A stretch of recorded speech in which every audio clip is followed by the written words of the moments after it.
Releyendo la palabra. Los martes a las 20 te invitamos a compartir nuestro espacio radial. La Iglesia Evangélica Metodista de Venado Tuerto te propone música y análisis de situaciones a partir de la palabra, con teléfonos abiertos para tu opinión y sugerencias. Releyendo la palabra, en 88.1 del dial, la radio municipal.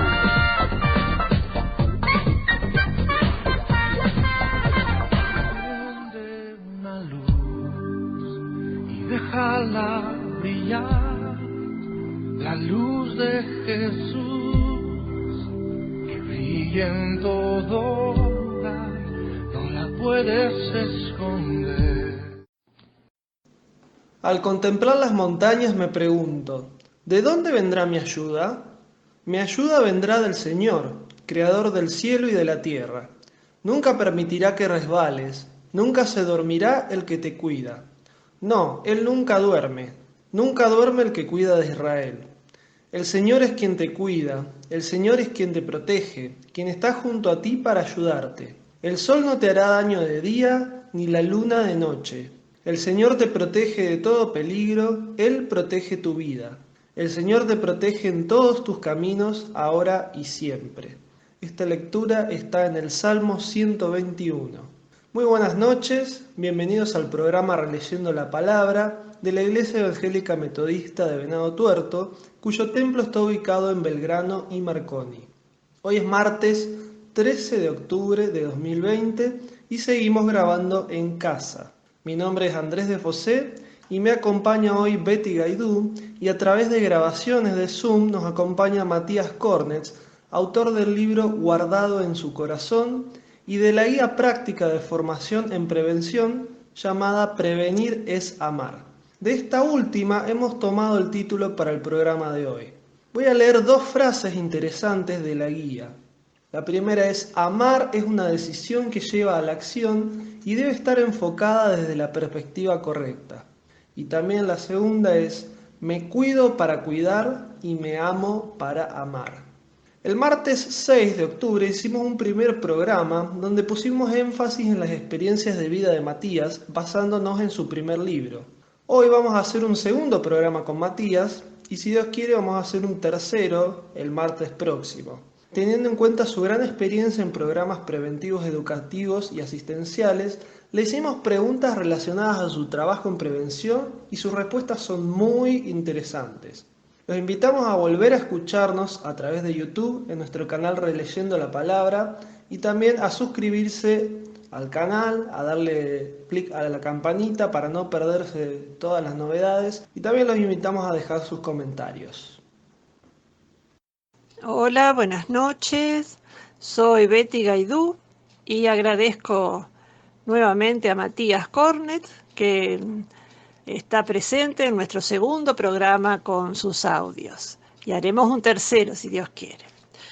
Bueno, vamos a escuchar la canción Dios está aquí y luego el primer audio de Matías, donde nos va a contar por qué es tan significativa esta canción para él y también nos va a narrar su reencuentro con Dios. Quiero destacar dos conceptos interesantes y a tener en cuenta, especialmente como padres, abuelos, docentes. Dice Matías, en primer lugar, los recuerdos de la niñez no se borran nunca más. Para bien o para mal, no se borran nunca más. Y otro concepto que nos llamó la atención, dice, no tratemos de abrazar las experiencias de otro, sino buscar las propias. Dios quiere encontrarse con nosotros. Es importante que nosotros tengamos nuestras propias experiencias con Dios. Recomienda buscarlo teniendo como punto de apoyo la palabra de Dios, la Biblia, siempre pidiendo la guía del Espíritu Santo. Destacamos la importancia de buscar primero a Dios y luego ir a una iglesia, porque el hecho de ir a una iglesia no nos hace cristianos. Bueno, vamos a escuchar entonces Dios está aquí y luego un interesante audio de Matías.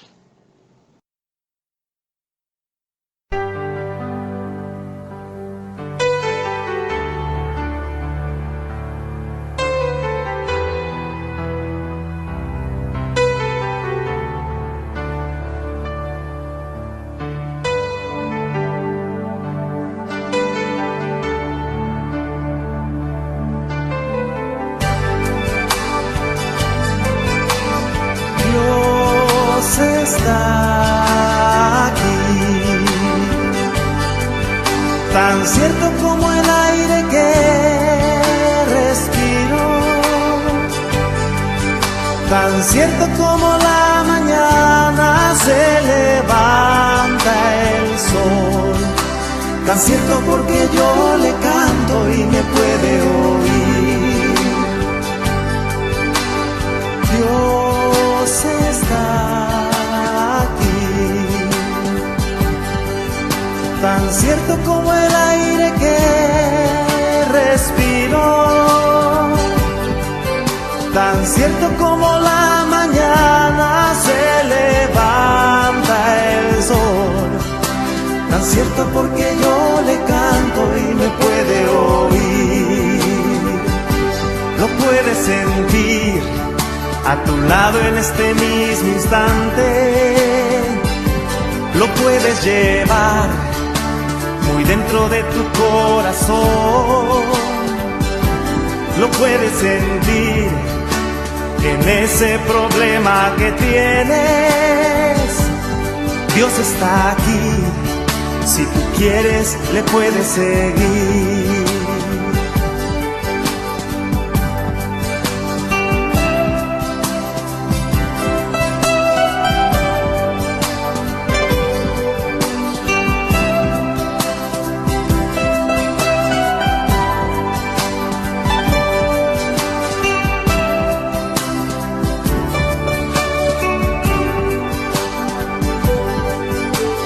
Dios está aquí, tan cierto como el aire que respiro, tan cierto como la mañana se levanta el sol, tan cierto porque yo le canto y me puede oír. Lo puedes sentir a tu lado en este mismo instante, lo puedes llevar muy dentro de tu corazón, lo puedes sentir en ese problema que tienes. Jesús está aquí, si tú quieres le puedes seguir. Lo puedes sentir a tu lado en este mismo instante, lo puedes llevar muy dentro de tu corazón, lo puedes tener en ese problema que llevas. Jesús está aquí, si tú quieres le puedes seguir. Hola Mati, buen día, ¿cómo estás?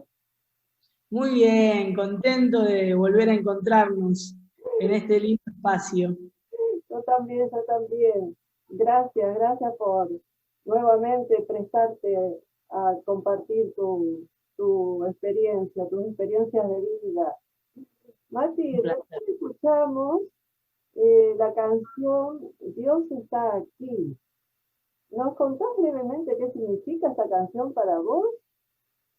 Sí, claro. Es un tema que a mí en lo personal me atraviesa mucho porque yo creo que les conté que nací en una familia ensamblada, pero mi mamá tenía un fuerte acercamiento a Jesús por medio de una experiencia que vivió ella de su juventud. Y yo tengo una tía, o sea, una prima hermana de mi mamá, que siempre le hablaba a mi mamá de Jesús, siempre le hablaba. Pero bueno, mi mamá no terminaba de comprar, ¿viste? No terminaba de abrazar la idea. Y bueno, cuando tuvo esa experiencia mi mamá en su juventud, obviamente se acordó de todas las veces que mi tía le había compartido y habló con ella y empezaron a tener como una especie de discipulado, de seguimiento. Y bueno, mi tía le dio a conocer entre todo lo que ella sabía esta canción. Yo digo, fácil, y hace más de 40 años, más de 40 años. Sí, Entonces mi mamá aprendió esa canción y demás, y bueno, cuando me tuvo a mi hermano y me tuvo a mí, ella siempre nos cantaba esa canción para dormir. Era como nuestra canción de cuna. Y bueno, eso hizo que sea la primera canción que yo aprenda a cantar, la cual también me ayudó a hacer contacto con Dios de alguna manera, ¿no? Por la letra, por lo que hice, y en algún momento habré preguntado en mis primeros inicios, en mi primera infancia, habré preguntado quién era Dios, y bueno, fue la canción por la cual yo vinculé con Dios con apenas 3 años. Y bueno, y claramente que quedó guardada en mi corazón durante toda la vida, toda la vida, toda la vida. Pero esa canción tomó como un valor muchísimo, muchísimo más especial a mis más o menos 20 años, si no me equivoco. Yo me encontraba sin consumo de sustancias, ya había hecho un tratamiento, estaba reinsertado, venía viviendo una vida realmente normal, por decirlo de algún modo. No estoy tan de acuerdo con la palabra normal, pero en este caso aplica. Por lo menos estaba socialmente insertado, ¿no? Y ya estaba estudiando en el secundario, ya estaba terminando el secundario, había empezado a trabajar de nuevo, bueno, en fin. Y en una oportunidad terminé el secundario, si no me equivoco, no, sí, había terminado el año y me había ido a la costa a trabajar como mozo, ¿viste? A hacer la temporada, como dicen los vendedores o los... Bueno, me fui para la costa y trabajé toda la temporada, me había ido muy bien. Pero un día me levanté extremadamente angustiado, estaba muy, muy triste, angustiado, no tenía en claro cuál era el motivo. Me había ido bien, había conseguido trabajo, estaba en la costa, bueno, qué sé yo. Motivos quizás sabía, ¿viste? Porque yo venía arrastrando toda una historia que 2x3 detonaba en algún recuerdo, en alguna situación que me ponía un poco triste. Pero bueno, cuestión de que en ese momento yo ya estaba en contacto con Dios porque me había acercado voluntariamente y estaba ya hacía un año en diálogo con Dios y realmente me hacía bien, estaba bien, podría decirse que estaba muy bien, ¿viste? Pero bueno, esta tristeza como que para mí despertó algo, no sabía bien qué, y un día, ese día que estaba así de triste, salí a caminar sin conocer hacia dónde, porque imagínate, estaba en una ciudad que no conocía, y salí a caminar y caminé como, por lo menos habré caminado sin equivocarme, 2 kilómetros. Y bueno, y me topé con una actividad que estaba haciendo una iglesia al aire libre, que se conoce como campaña evangelística, y cuando vi las sillas y vi que ya habían armado la tarima, que habían conectado el sonido, que estaban como para arrancar, dije, bueno, me voy a quedar un rato, porque yo obviamente estaba re familiarizado con ese tipo de reuniones y sabía lo que iba a pasar, no era una actividad desconocida para mí, sabía que ahí iban a empezar a cantar algunas canciones, después se iba a compartir. Claro, yo estaba en mi salsa, en ese lugar. Y bueno, me quedé, me senté en el fondo y bueno, empezaron las canciones, después había un maestro de ceremonia ahí que estaba como todo el tiempo guiando qué iba a pasar, después un hermano, un pastor, no sé, compartió una reflexión, la cual me acuerdo, me hizo bien, pero después cuando terminó la reflexión, yo realmente había quedado muy contento con la reflexión porque para mí era clave para lo que yo estaba viviendo, y cuando terminó me llamó la atención que, bueno, el que estaba ahí a cargo bueno, el que predicó en realidad, empezó a decir bueno, que era una muy buena oportunidad para poder reconciliarse con Dios, a todas las personas que quisieran hacerlo. Y bueno, fue una invitación abierta, el que quería que pasara adelante, que él iba a orar por esa persona. Yo la verdad que no me sentí identificado porque yo hacía ya un año que estaba yendo a una iglesia y consideraba que yo ya había hecho esa parte, digamos, como que ya me había reconciliado con Dios. Bueno, cuestiones de que nadie pasaba y este pastor siguió insistiendo y él decía que sentía que Dios le mostraba que había alguien ahí que necesitaba tener un acercamiento más puntual con Dios.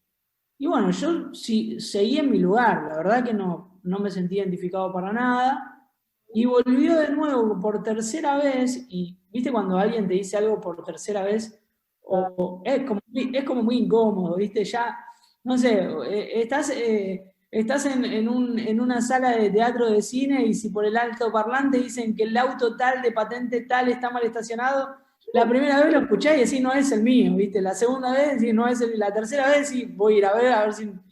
Bueno, la tercera oportunidad que lo hice, yo fue como que dije, ¿no será que me está hablando a mí, viste? Y en ese momento me puse como re nervioso. Me puse muy nervioso, empecé a sentir frío y calor, transpiraba, mi corazón me latía a 1000 por hora, y dije, ya fue, y pasé adelante. Y pasé adelante y fui el único que pasó adelante en ese momento, no había nadie adelante. Pasé adelante y en eso que paso adelante, bueno, este pastor empezó a orar por mí, empezó a hablar con Dios acerca de mi persona y de la nada empezó a decir cosas que la verdad que me sorprendieron porque no me conocía, yo vivía a 400 kilómetros de donde, o sea, el tipo ese nunca me había visto. Y bueno, sí, fue Dios el que empezó a hacerle sentir cosas que tenían mucho que ver conmigo, y eso me sorprendió mucho también. Pero bueno, terminó de orar y este pastor, que en ningún momento había tocado la guitarra ni nada, subió a la tarima, agarró la guitarra, y en ese momento yo le estaba diciendo a Dios que estaba sorprendido por lo que había escuchado, pero que a la vez me costaba confiar en el hombre. Entonces como que había una intervención humana ahí. Y yo le decía, y yo la verdad que en la calle viví de todo, y no quiero volver a creer en el hombre. Y todo lo que este hombre dijo, si bien fue muy lindo y me hizo bien, pero es del hombre. Yo quiero que vos me hables, le decía. Yo quiero que vos me confirmes que sos vos, que vos estás acá, realmente. Como dice la canción, ¿no? Y bueno, y en ese momento el pastor agarró la guitarra y se puso a entonar esa melodía y se puso a cantar la canción de Dios está aquí. Y cuando cantó esa canción, para mí fue un mimo al corazón, porque solo Dios y yo en ese lugar sabíamos que esa canción había sido mi canción de cuna, había sido la canción con la que yo vinculé por primera vez con Él, había sido la canción que me acompañó aún en los lugares más oscuros, porque como todo lo que uno recuerda o celebraba de chiquito no se te borra nunca más, para bien o para mal, digo, ¿no? Cuando vos guardás, atesorás algo en tus recuerdos de niñez y eso te acompaña toda la vida. Entonces, para mí fue muy, muy especial y esa canción ya lo era y a partir de esa situación obviamente se transformó en parte de un encuentro que tuve con Dios, porque yo creo que ese día, sin esa canción, yo igual había tenido un encuentro, pero bueno, mi incredulidad, o por lo menos el rechazo que le tenía al hombre en ese momento, hizo de que ese encuentro se había como opacado un poco. Pero con esa canción, la verdad que volvió a su lugar de brillo, y esto siempre lo recomiendo. No tratemos de abrazar las experiencias de otro como, uy, yo quiero eso, porque me parece que nosotros todos tenemos una identidad y una autenticidad que hace a la que Dios responda. Entonces nunca vayas por la experiencia de otro, pero sí busca la propia, porque yo creo que Dios quiere hablarnos y responde al clamor.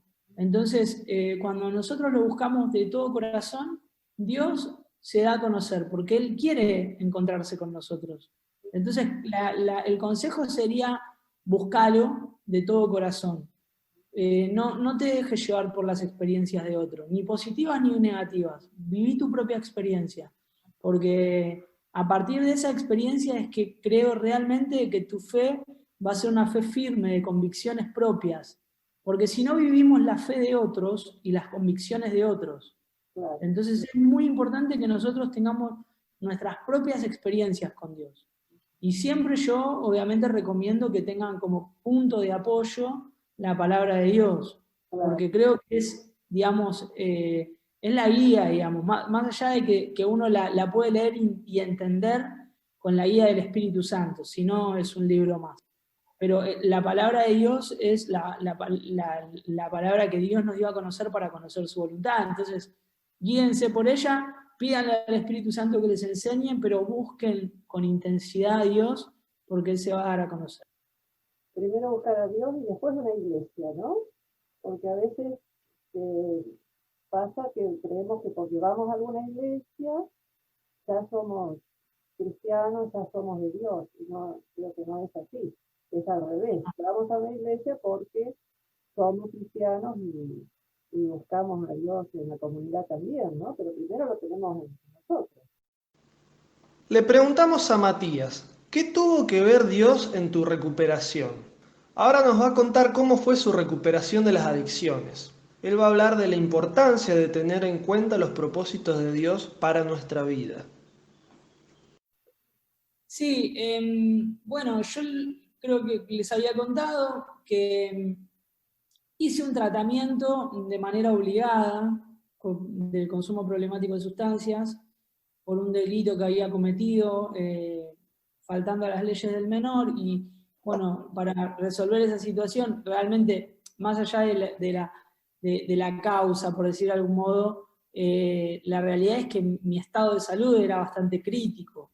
Yo estaba en riesgo total, venía consumiendo mucho, robando, estaba totalmente fuera del sistema, digamos, ¿no? Entonces inicié un tratamiento. Inicié un tratamiento en una institución municipal, en un centro de prevención contra las adicciones, que son esos recursos que tiene el Estado para abordar la problemática de consumo de la enfermedad de las adicciones, que digamos que vos encontrás en cualquier municipio, ¿sí? O que deberíamos encontrar en todos los municipios porque es un recurso de Estado, o sea, es un derecho, por decirlo de un modo. Entonces, yo estaba haciendo tratamiento en un centro de prevención contra las adicciones, que se llama CPA. Y yo lo hice, y duró un año. Estuve un año siendo tratado por terapeutas, psicólogos, psiquiatras, bueno, un equipo interdisciplinario que estuvo abordando mi caso puntual, con un montón de otros pibes. Pero bueno, logré la recuperación que te ofrece el tratamiento, el aspecto físico, social, psíquico. Y me reinserté, o sea, volví a estudiar, volví a trabajar, y sí, realmente yo hice un proceso bastante interesante ahí adentro, porque realmente enfrenté un montón de cosas que me habían bloqueado, que me habían trabado, como frustraciones, profundas angustias, mucho resentimiento, mucho odio, malas decisiones que también yo había tomado. Bueno, todo eso lo trabajé mucho, lo trabajé realmente, y me dio en el alta. Y me reinserté, estaba viviendo una vida, vuelvo a repetir esta palabra, normal.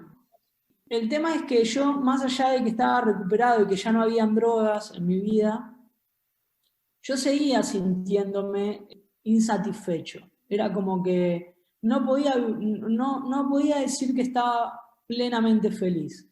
Eran momentos, eran estados. Y también tengo que decir, eso es parte de la vida, a ver, no todo el tiempo estamos súper contentos, ni todo el tiempo estamos súper tristes, o por lo menos no debería ser así. Si vivís todo el tiempo contento y hay algo también ahí que puede estar fallando, o si vivís todo el tiempo triste, también puede haber algo que esté fallando. Bueno, pero yo todavía en ese momento no lo entendía así, yo quería estar bien, y yo ya no me drogaba, entonces no entendía como por qué.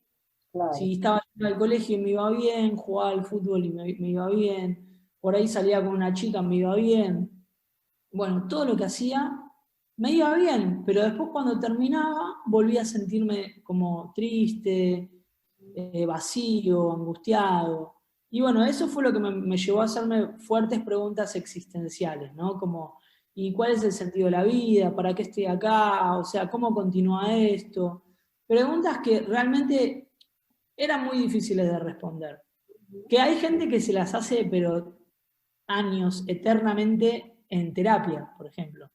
Y nunca, hay muchos de ellos que no logran encontrar respuestas, ¿sí? Bueno, yo ya había tenido una experiencia de chico con Dios, entonces eso hizo de que dentro de mis preguntas, esas preguntas las podía responder, no sé, la meditación, las podía responder la ciencia, las podía responder la razón, las podía responder un montón de fuentes, pero yo tenía una fuente que para mí era una fuente verdadera, inagotable, que más allá de que yo había tenido una experiencia de rebeldía, una experiencia negativa para con Dios, él no había fallado. El que en realidad había fallado había sido yo. Y no le podía atribuir a Dios todas las cosas que le pasaron a mi familia, porque sabía que en definitiva mi familia había tomado decisiones. Entonces esas eran un poco las consecuencias de las decisiones que habían tomado. Y dentro digamos, del malón la ligué yo, pero porque era hijo de ellos, de mis papás. Sí. Sí. ¿Esto fue antes de lo que contaste recién de Mar del Plata? Sí, esto fue antes. Claro, sí. Fue anterior. Sí. Apenas terminé el tratamiento, al año, ponele, empecé a tener esta necesidad y me empecé a acercar. No sé si me acerqué, yo creo que él se acercó a mí, porque creo que él se acercó primero. Él vio que yo estaba como en esa búsqueda, ¿no? Y yo siempre digo que fue el Espíritu Santo el que se acercó, el que me empezó a ayudar a responder esas preguntas. Porque no podía hacer mi mente. Viste que a veces vos te encontrás como en diálogos de monólogo con tu propia mente, así como que haces preguntas y te las respondés. Pero en este momento no era eso, realmente era algo más. Y bueno, y ahí fue que me di cuenta que estaba hablando con el Espíritu Santo y yo lo conocía, me daba cuenta. Y ahí es donde empezó a guiarme, a hacerme otras preguntas que no eran las que yo me estaba haciendo. Y me empezó a mostrar otros horizontes que quizás yo no tenía en mente. Y ahí es donde realmente dejándome guiar y conversando con el Espíritu Santo de Dios, que es quien está acá en la tierra, en búsqueda de todos, todo el tiempo, él fue el que me ayudó a ver de que la vida que había vivido no había condicionado la vida que iba a vivir. O sea que no estaba todo perdido, que esto recién comenzaba si yo me animaba a creer. Y era como, pero ¿por dónde comienza? O sea, porque mi sueño había sido ser jugador de fútbol. Entonces yo le decía, ¿qué voy a jugar al fútbol? Le decía yo, ¿viste? Era como que quería que las cosas se sigan haciendo a mi manera. Hasta que entendí de que le tenía que entregar el control. Que le tenía que entregar el control. Y entregarle el control es morir a tu propia voluntad, digamos. Cuando decimos morir a nuestra propia voluntad, tiene que ver no con el control de, bueno, listo, ahora me quedo acá hasta que no me digan qué hacer, bueno, levantate, ahora me levanto, no. Hay cosas que obviamente una las hace porque son parte de la vida, ¿no? Pero hay otras que tienen que ver con el futuro, con el destino, que están muchas veces ahí como trabadas porque no terminamos de ir a la persona que nos creó, ¿no? Y Dios nos creó con un propósito. Entonces ahí es donde yo entendí que Él tenía que decirme por dónde ir y qué hacer. Y bueno, ahí entramos en un diálogo que duró, te podría decir, 3 años, de cuál era ese propósito. Porque mientras Él me daba a conocer su propósito en parte, porque obviamente yo no tuve una revelación de qué iba a pasar con mi vida en un sueño, sino que se iba descubriendo a medida que yo avanzaba, a medida que yo iba para adelante. Pero cuando me di cuenta de ese propósito, ahí me di cuenta de que mi sanidad se estaba completando, ¿sí? Porque para mí las personas, y esto va a sonar fuerte, pero las personas que no tienen en claro cuál es el propósito por el cual fueron creados, no están viviendo plenitud. Están viviendo, no te digo otra vida, pero una vida incompleta. Siento que conseguí la sanidad, yo creo que mi recuperación se completó cuando descubrí el propósito. O sea, cuando me di cuenta de que Dios era el único que podía revelarme el por qué yo estaba acá y el para qué. Entonces, a partir de ahí mi vida tomó sentido y a partir de ahí es como que empecé a vivir una aventura que, vuelvo y repito, hoy, al día de hoy, no tengo el control, ni tengo, o sea, no tengo el control, ni sé absolutamente todo lo que va a pasar, ni tampoco lo quiero saber. Sin embargo, camino sabiendo que estoy en el camino correcto. Seguro. Y eso para mí es suficiente. O sea, después me sorprendo porque las cosas que van pasando cuando vos vas por el camino correcto son súper lindas. Sí, sí. Entonces es como que disfruto aún sin saber todavía, no conozco el mañana, ni conozco lo que va a pasar allá, pero sé que estoy en el camino correcto, sé que voy hacia allá, entonces lo disfruto. Conoces el destino final, conoces el lugar donde vas, pero no el camino. Claro, exacto. Conozco el lugar donde voy, pero no el camino. O sea, y no tuve una experiencia en el lugar a donde voy. Pero yo sé que el que me está guiando hacia allá no se equivoca. Yo voy confiado. Confías en el chofer. Tal cual. Ahora le preguntamos a Matías, ¿qué lugar debería tener Dios en los procesos de recuperación? Aquí destaca él la importancia de la espiritualidad de la persona. También hace referencia a la relación ciencia y fe, diciendo que la fe tiene un rol fundamental en la recuperación, pero siempre sugiere hacer tratamiento con profesionales. Él opina que ciencia y fe van de la mano. Bueno, vamos a escuchar entonces el tercer audio de Matías. ¿Qué lugar debería tener Dios en la recuperación de las personas que están en adicciones? Yo creo que es una muy buena pregunta, porque en mi experiencia, las personas que atraviesan consumos problemáticos o que padecen de la enfermedad de las adicciones, tienen tratamientos, o sea que se puede tratar y se puede recuperar, pero sin embargo, como decía recién, para mí hay un área de la vida que necesita también ser abordada y que muchas veces las propuestas de tratamiento no la abordan, que tiene que ver con la espiritualidad, que tiene que ver con la vida espiritual. Entonces, la intervención de Dios en la sanidad de la enfermedad de las adicciones es clave.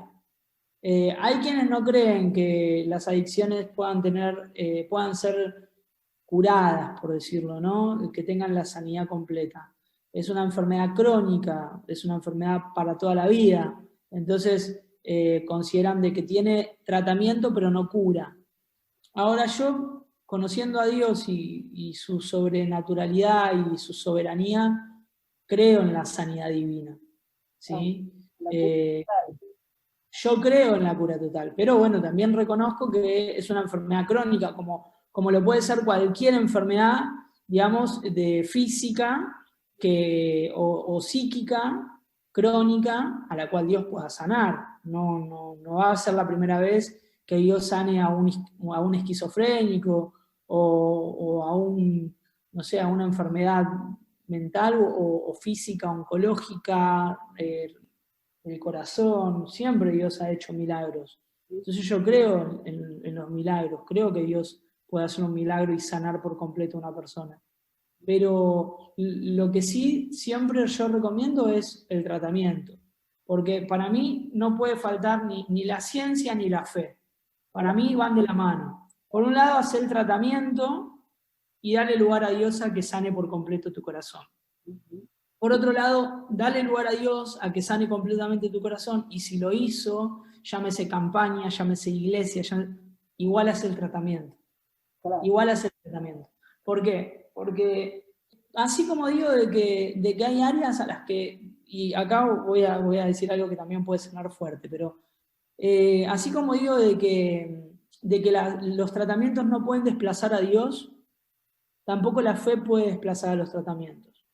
Para mí van absolutamente de la mano. Entonces considero que Dios tiene una parte clave y fundamental dentro del proceso de recuperación de cualquier persona, en cualquier enfermedad, en cualquier enfermedad.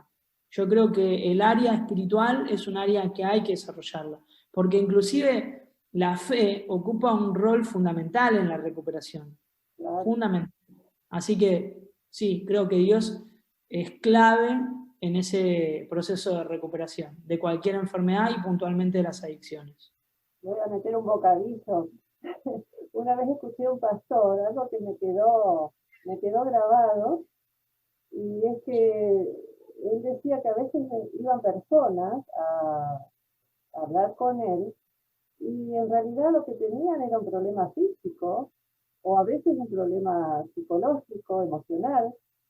Entonces él le decía, bueno, ¿ya fue al médico? No encontró la solución. Fue a un psicólogo, a un psiquiatra, no encontró la solución, entonces vamos a ver es espiritual. Pero dice, vienen con problemas a lo mejor psiquiátricos, complejos, y creen que hablando conmigo y yo orando, el problema se va a solucionar. Entonces, bueno, es importante que Dios participe en los tratamientos, ¿no? Como vos decís, porque tenés un problema en una muela, no es otra que ir al dentista, me parece. Sí. Dios lo puede hacer, pero me parece que para eso también está el dentista. Claro, lo hace a través del dentista, creo yo. No sé, me parece bueno orar para que Dios esté interviniendo a través del dentista, ¿no? También, tal cual, sí. O del psicólogo, o del psiquiatra, o cardiólogo, qué sé yo. Bueno, sigamos, Mati, te interrumpí.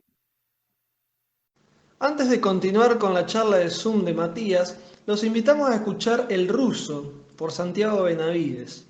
El cantautor del Ruso, Santiago Benavides, comentó en Chile que el caso de Julián, su historia, es completamente diferente a las series como El Patrón del Mal y otras. No tiene la sordidez de estos finales trágicos, todo lo contrario. Se trata de un muchacho que a los 23 años ve prácticamente terminada su vida con una condena de 25 años por delante en la cárcel de Bellavista en Medellín, y a quien el Señor agarró allá en su calabozo, literalmente, y la vida le cambió, y ahora es un padre de familia, un esposo, un pastor. Yo creo que la historia de Julián es el antipatrón del mal, y quisiera que Chile, en vez de conocer la historia del patrón del mal, conociera la historia de Julián y lo que Dios ha hecho en la vida de este hombre. Pondremos completa la letra en YouTube, en los comentarios de este programa número 73, y en otro programa leeremos una entrevista hecha hace algunos años al pastor Julián. Escuchamos entonces la canción El Ruso.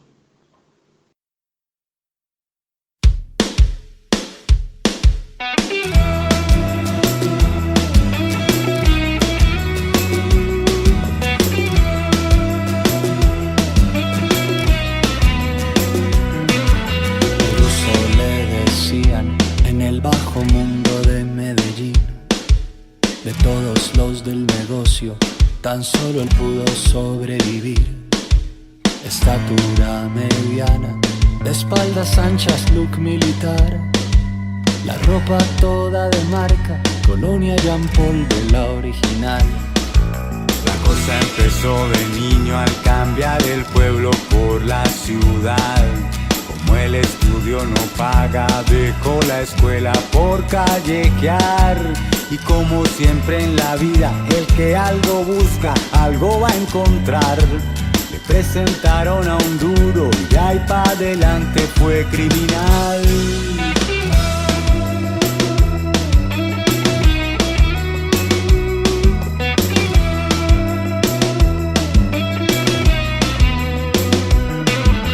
Andando el 93, en plena época de Pablo Escobar, el ruso truena la moto porque alguien tiene cerca el final. No calculó que la ley le seguía el rastro de meses atrás, y terminando la vuelta lo capturaron sin más.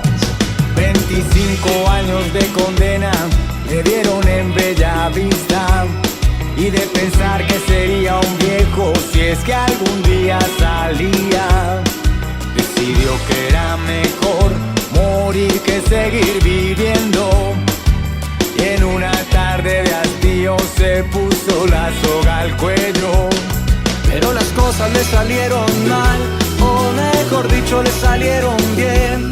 No se pudo matar el ruso, nunca he entendido por qué. El caso es que le pareció que algún motivo tenía que haber para que siguiera con vida, casi habiendo muerto más de una vez. Se encerró en el calabozo y cerró los ojos con fuerza. A pulmón entero gritó, no le importó que lo oyeran. Jesús, si en verdad existes, ven y rescátame ya. Solo tú me puedes salvar de mi tremenda maldad.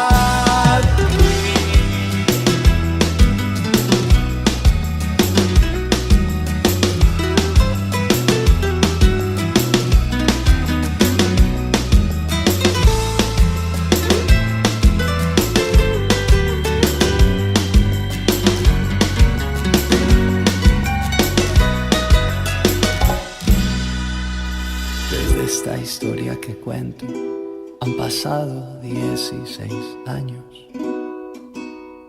Nadie la imagina cuando al ruso oye predicando. Recorre las mismas calles en las que un día hizo tanto daño. Ahora con una Biblia y una sonrisa en los labios, de puerta en puerta golpea y algunos lo reconocen. Se asustan pero al instante ven que ahora es otro hombre. Fui delincuente, les dice, pero Dios me transformó. Y hoy vengo para invitarlos a que conozcan su amor. Ay, que conozcan su amor, que de tal manera nos ama. Ay, que conozcan su amor, que dio a su único hijo. Ay, que conozcan su amor, para que todo el que crea en él. Ay, que conozcan su amor, no se pierda, no se pierda, no. Ay, que conozcan su amor, pregúntale al ruso, te puede contar. Ay, que conozcan su amor, en un barrio humilde te lo encontrarás. Ay, que conozcan su amor, salió del infierno de vuelta al hogar. Ay, que conozcan su amor, no le digas ruso, que ahora es Julián.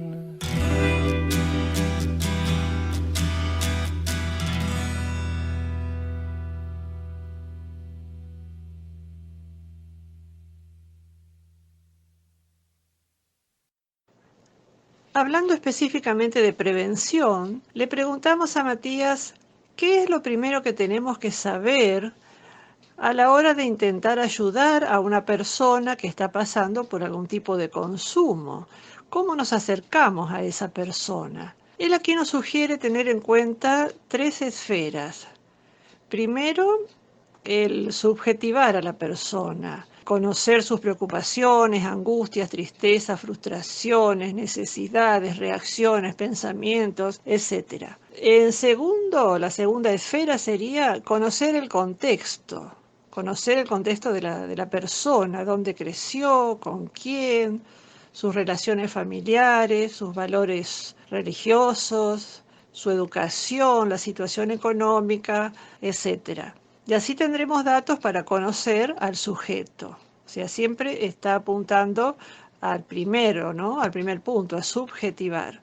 En tercer lugar, Dice conocer las sustancias, sus efectos y consecuencias para entender al sujeto. O sea que también este punto va hacia subjetivar a la persona que está en consumos problemáticos. También dijo algo Matías que quiero destacar, que no es tan importante saber qué consume, sino qué lo consume. Parece un juego de palabras que es muy interesante.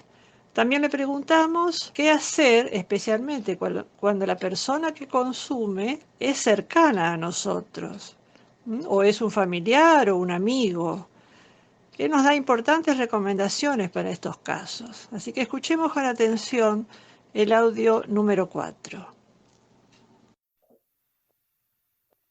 Mati, quería preguntarte, ¿qué es lo primero que tenemos que saber cuando queremos intentar ayudar a alguien que está pasando por algún problema de adicciones, de consumo? ¿Cómo nos acercamos a esa persona? Bien, es una muy buena pregunta. Yo siempre recomiendo que podamos mirar la problemática de las adicciones en 3 esferas. Ajá. Por un lado, a la persona en cuestión, ¿sí? Al sujeto, y tratar de subjetivar a la persona. Sería como conocer cuáles son sus preocupaciones, sus angustias, sus tristezas, sus deseos frustrados, sus necesidades, cómo piensa, cómo reacciona, cuáles son sus sentimientos. Me parece muy importante esto porque siempre que encontramos a una persona consumiendo algún tipo de sustancias, la realidad es que el consumo es prácticamente la excusa o es el síntoma, es lo que emerge, pero lo que nosotros tenemos que darnos a la tarea de conocer es las causas, qué es lo que llevó a la persona a tomar la decisión de consumir y de morir lentamente, básicamente. Por un lado, entonces, la esfera del sujeto es algo que es un gran desafío y que necesitamos conocerlo en profundidad para poder ayudarlo. Por otro lado, es muy importante en la segunda esfera conocer el contexto de esa persona, ¿sí? ¿Dónde es que esa persona creció? ¿Con quiénes? ¿Qué tipo de educación tuvo? ¿Cómo era la situación económica? ¿Si habían valores religiosos o no? ¿O qué tipo de valores y principios los atravesaban? Básicamente, ¿cuál fue su historia? Digamos, ¿no? Conocer un poco su historia. Y el conocer su historia nos va a dar esos datos que necesitamos también para conocer el sujeto. Entonces es muy importante poder darnos a conocer esa esfera, la esfera del contexto. Y qué relación tuvo con los padres, digamos, también, ¿no? Con los hermanos, si lo crió la abuela, si lo crió el abuelo. Entonces todo esto nos ayuda a conocer bien el contexto de ese sujeto. Y en tercer lugar, es muy importante que también nos demos a la tarea de conocer, y en esto les animo y créanme que se puede lograr por medio de la información que hoy logramos obtener a través de Google, que creo que es la manera más práctica de acceder a información, es conocer las sustancias. Digamos, cuando digo las sustancias son los diferentes tipos de drogas, cuáles son sus efectos y sus consecuencias también, para que podamos también entender un poco al sujeto cuando se pone en contacto con esa sustancia, ¿sí? ¿Qué es lo que le genera? ¿Cuáles son los riesgos ante los cuales lo pone? ¿Cómo es el vínculo y cuál es el impacto a futuro que puede tener también esa sustancia? Entonces esto es muy importante porque es una manera más de poder ayudar. Cuando nosotros conocemos el efecto y las consecuencias de las sustancias, vamos a poder ayudar con mayor efectividad. No para hablarle a la persona de las consecuencias del consumo, porque la realidad es que la persona que está en una etapa de abandono y que ya no quiere vivir más, por lo menos de la manera que venía viviendo, y se dio al consumo, que le digas que esa droga lo puede matar, no sé si es algo que le va a importar tanto. No, es lo que está buscando. Y conscientemente sí, bajo la excusa del placer, ¿no? De que esto me produce placer, que esto me hace bien, que esto me gusta. Está bien, eso no lo vamos a negar, porque son los efectos de la droga. Es muy importante que nosotros no nos concentremos tanto en el consumo, qué es lo que consume, sino en qué es lo que lo consume, qué es lo que está consumiendo a la persona, qué es lo que le está haciendo, que le está generando tanto daño hacia adentro, ¿no? Porque vuelvo y repito, el consumo de drogas es un síntoma. Es como cuando vos tenés fiebre. Vos tenés fiebre y vas al médico, pero el médico no te diagnostica fiebre. Claro. La fiebre es un síntoma. Bueno, las drogas, el consumo es un síntoma también. Es una manera, o sea, es la manifestación de un problema. Entonces hay que ir a descubrir cuáles son las causas que generaron el consumo. Cuáles son las causas que generan la fiebre. ¿Entiendes? Claro. Ese es el desafío. Y esto lo hacen los profesionales de la salud, ¿no? Cuando vos tenés fiebre tenés que ir al médico, no tenés que tomar ibuprofeno o paracetamol. Tenés que ir al médico y el médico te va a decir si tenés que tomar paracetamol o si tenés que tomar algún antibiótico. Entonces, pasa lo mismo con los consumos. Hay que acercarse a profesionales para que sean ellos los que diagnostiquen. Yo lo único que estoy diciendo es cómo entender un poco esto. Bueno, es esto. Es conocer el sujeto, conocer el contexto y conocer las sustancias. Ayudarlo que pueda ir a profesional que corresponde. Exacto. Nuestro rol como ciudadanos, como responsables civiles, vamos a decir, responsabilidad ciudadana, como se llama hoy, tenemos que ayudar a las personas a darse cuenta que tienen un problema. ¿Y cómo hacemos para ayudar a una persona a darse cuenta que tiene un problema? No es diciéndole que tiene un problema. Básicamente, eso sería muy fácil y no tiene resultados. Vos cuando a una persona le decís que tiene un problema, lo primero que hace es ponerse en guardia, ¿no? Y defenderse. Claro. Nosotros lo que tenemos que tratar es de ayudar a la persona a ver, ¿sí? Y hay muchas maneras de ayudarlos, a mostrarles que están teniendo un problema. En principio, sería no resolverle las situaciones que se generan producto de ese consumo. Por ejemplo, no sé, vamos a poner un ejemplo. Tenemos un familiar que sabemos que está consumiendo, ya él sabe que nosotros sabemos, y de repente, no sé, está sin trabajo, no está haciendo nada, pero viene y me pide plata. ¿Para qué necesitas plata? No, porque le debo a un fulano, y ese fulano me anda buscando, entonces si no, me va a pegar. Bueno, que te pegue. ¿Por qué? Porque si no yo estoy saliendo a resolver un problema que se generó por el consumo. Y de esa manera, yo lo que estoy ayudándolo es a ver el problema sin decirle que tiene un problema.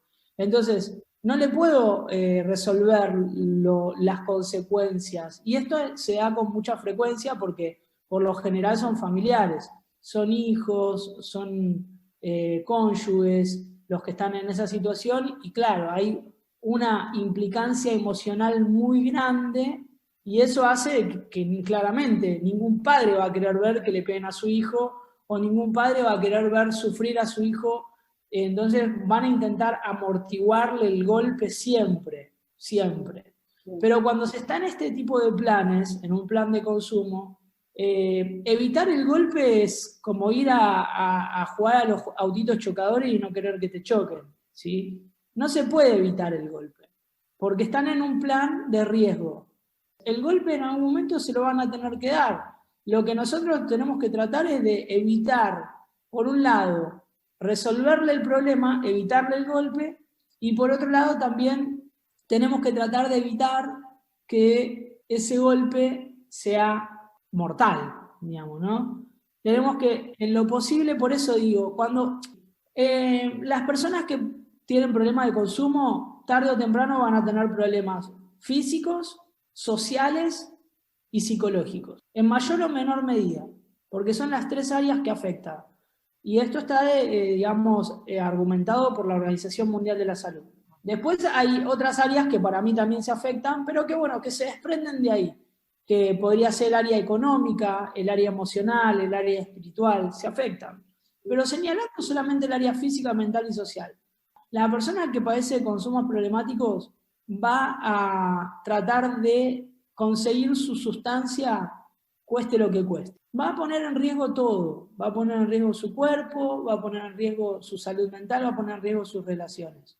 Si logra conseguir, por ejemplo, que la madre le abastezca el consumo, ¿cómo? Bueno, le roba, la madre se da cuenta, no dice nada. Le pide plata, la madre se lo da. Le miente a la madre y la madre le cree todo lo que le dice. Bueno, de esa manera estamos perjudicando mucho la vida de esa persona. A la madre va a sentir que le están sacando un pedazo del corazón, pero la madre en ese caso lo que tiene que hacer es pedir ayuda y bajarle la persiana. ¿Pedir ayuda para qué? Para que cuando él se encuentre golpeando la persiana 25 millones de horas y se dé cuenta que no le van a abrir para ese plan, para el plan de pedir, para el plan de robar, para el plan de seguir consumiendo, para el plan de mentir, entonces ese pibe se va a ir a buscar a otro lugar. Y la realidad es que hay muy pocos lugares donde te banquen como te bancaría una mamá. ¿Se entiende? Entonces, tarde o temprano van a volver. Van a volver. Pero cuando vuelvan, que vuelvan bajo las condiciones de la mamá. Entonces es muy importante que la mamá antes, digo mamá, papá, antes haya pedido ayuda a profesionales. ¿Por qué? Porque están en esa instancia, si estás en esa instancia en donde bajaste la persiana y no le vas a dar más ayuda que la que un profesional te indique, entonces ponete en contacto con un profesional, porque cuando vuelva, se acepta el plan de la ayuda, pero con la guía de profesionales, hay que rápidamente acudir a esos profesionales. Pero cuando vos sabés la historia, porque está en la familia, o está en la iglesia, o está en el club, la persona, qué difícil que es mucho más difícil, me parece, ¿no? Orientarlo y tratar de que vea en qué situación está. Sí, es una problemática muy compleja, muy compleja. Por eso es necesario hablar, es necesario informarse, formarse, recibir orientación de profesionales. Es una enfermedad que se trata con diferentes profesionales de la salud. Es muy complejo, pero bueno, es posible la recuperación. No hay que bajar los brazos y hay que utilizar la fuerza con inteligencia, ¿sí? ¿Vieron que el dicho dice, más vale maña que fuerza? Bueno, en este caso aplica, o sea, no es con nuestras fuerzas, ¿sí? Sino que es con la guía de profesionales, con la ayuda de Dios y con el saber también nosotros entregarnos a la ayuda, porque nosotros también como familiares necesitamos ayuda, no solamente la persona que consume, la familia entera se afecta, ¿sí? La familia entera se afecta. Entonces es muy importante que uno reconozca que necesita ayuda y ya la empieza a buscar. Porque muchos dicen, no, pero el problema lo tiene él. Bueno, pero está bien, él tiene el problema, pero ese problema te lo traslada. ¿Sí? Ese problema también afecta a la familia. Mati, por eso hay esos grupos, por ejemplo, de familiares de alcohólicos, o familiares de adicción, ¿no es cierto? Porque es como vos decís, la familia también se está enfermando, ¿no? Así es, sí, ahí está la clave, es poder encontrar la ayuda en otros. Sí.